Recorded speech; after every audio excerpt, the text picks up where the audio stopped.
We have some special guests with us today. Brian Myrick is a young man that was my producer for quite a while here at Channel 22. Tremendous talented young guy. I emphasize young. I mean, he is really young. You know what I mean? Now, Gary Mann, he's more my age. Right, Gary? Big guy. I'm not going to get mad, that's for sure. But we want to talk about movie making in Florida. Believe it or not, Florida is becoming a very popular place to film and to make movies. Disney is going to be building, I understand, I think it's $1 billion studio. That's right, with MGM. MGM. And so it's really becoming well known.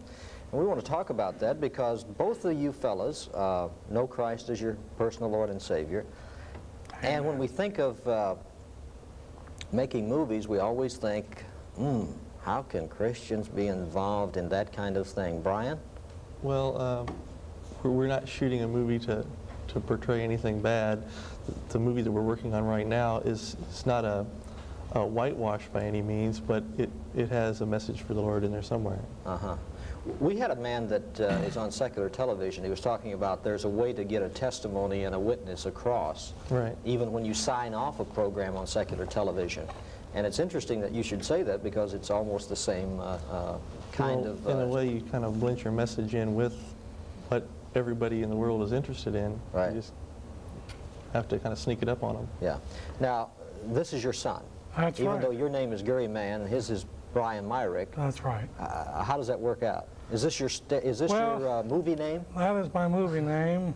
Hal Roach gave it to me back when I was Butch in Our Gang Comedies years ago.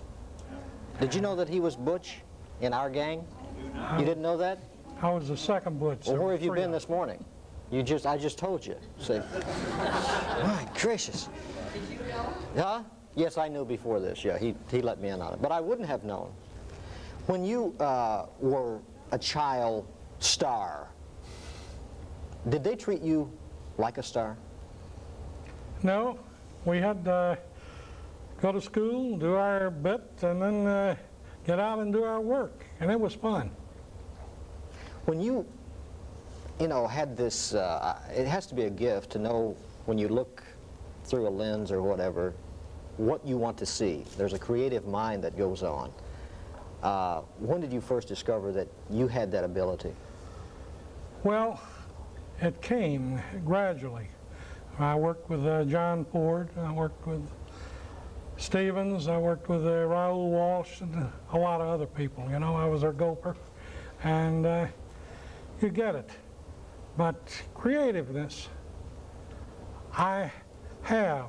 But Brian here, he was born with it. Excuse me, yeah.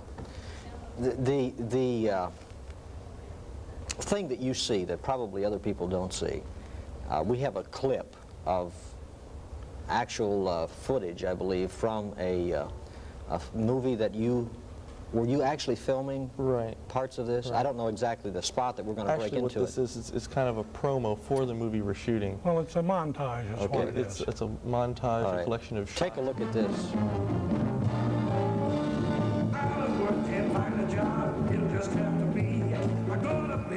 Now, are you in the car when you're filming this? Well, with the camera, yeah. You're in the car? In the car, right there with me. What kind of a camera are we looking at? Is it like a film type? It's not a video. Well, we had this transferred over to videotape from film. But what you're doing right now, this is film? It was film. Okay. Now, are you hanging off the side? Well, normally we would use a mounting process of hardware that mounts to the car, but at that particular shot you're referring to, I was hanging off the side. I didn't have time to set up the hardware. So, okay. Now you're trying to set up the storyline, obviously. This guy's about ready to blow away the whole city. Well, actually, he's just kind of remembering things and thinking about things that are happening in his life. So he's playing back memories, right? Right. It's interesting. You can come back to me now. Yeah. When you do something like this, hello. Hello, Bob. When you do something like this, you wrote the story, right? In fact, you have some of the script. And he was showing me before we came out on page 42 of his huge. Can you believe this? They have to memorize this. Can you believe this, folks? Look at this. Look at this thing. I mean, that's a phenomenal mind just to be able to do that. But let me read part of the script. There's a particular, Bob is the one that's going to be saying this, whoever Bob is. Alan Hale. Alan Hale. Brother, God speaks to man in many different ways. He came to Samuel as a small voice in the night. To Moses he spoke as a burning bush. To Saul it was a blinding light on the road to Damascus.